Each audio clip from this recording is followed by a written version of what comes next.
ఓం నమో నారాయణాయ. స్వాగతం అందరికీ. ఇది మన అనుశ్రీ లైఫ్ అండ్ భక్తి ఛానల్. ఈరోజు మనం వినబోతున్నాము విష్ణు పురాణం 5వ అధ్యాయము. ఇందులో శ్రీ మహావిష్ణువు దేవతల పూజా రహస్యము, భక్తుల శ్రద్ధ ఎలా స్వీకరిస్తున్నాడో తెలుసుకుందాం. మరి ఆలస్యం చేయకుండా కథలోకి వెళ్దాము. ఓ నారద మహర్షి విష్ణుమూర్తి తపస్సుతో త్రిమూర్తులతో శ్రేష్ఠుడిగా ప్రసిద్ధమయ్యాడు.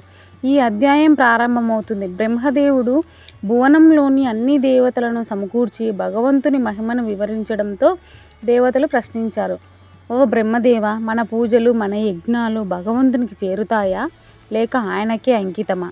బ్రహ్మదేవుడు సమాధానం ఇచ్చాడు, దేవతలారా, మీకు అందరూ ఒకే మహాత్ముని రూపంలో ఉన్నారు.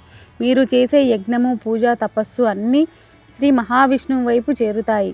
విష్ణువు పరమాత్మ స్వరూపాలలో విస్తరించి ఉన్నాడు. ప్రతి దేవతా పూజలో ఆయనే ప్రత్యక్షమవుతాడు. ఈ వాక్యం విన్న దేవతలు ఆనంద బాష్పాలు కార్చారు. అంతలో శ్రీ మహాలక్ష్మీదేవి ప్రాధాన్యం గురించి కూడా ఈ అధ్యాయంలో వివరించబడింది. విష్ణువు యందు ఆమె అనివార్య భాగము. శ్రీ మహావిష్ణువు స్థిరుడుగా ఉండడు అని బ్రహ్మ అన్నాడు. తర్వాత నారద మహర్షి ఇలా అడిగాడు, ఓ బ్రహ్మదేవ, భక్తుడు ఒక చిన్న పుష్పమో ఒక చిన్న నీటి చుక్కనో సమర్పించిన దానిని విష్ణువు మూర్తి ఎలా స్వీకరిస్తాడు అని. బ్రహ్మదేవుడు చిరునవ్వుతో ఇలా చెప్పాడు, ఓ నారద, భక్తులు చేసే చిన్న సమర్పణ కూడా అగాధమైన ప్రేమతో నిండితే శ్రీ మహావిష్ణువు దాన్ని బ్రహ్మాండమైన సమానంగా తీసుకుంటాడు. భక్తిలో పరిమాణం కాదు, హృదయశుద్ధి ముఖ్యం.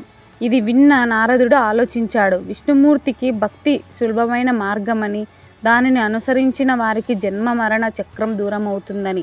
ఈ అధ్యాయం చివరలో విష్ణుమూర్తి ప్రత్యక్షమై ఇలా అన్నాడు, ఎవరైనా నా నామాన్ని స్మరిస్తే ఎక్కడ ఉన్నా నేను అక్కడే ఉంటాను. పుష్పం సమర్పించిన భక్తి ఉన్నా అదే నా ఆలయం.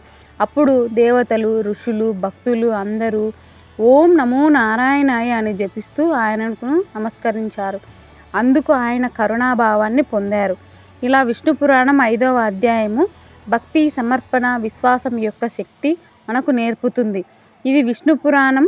మనం విన్న విష్ణు పురాణం 5వ అధ్యాయం నిజమైన భక్తి యొక్క అర్థం చెప్పే దివ్య కథ.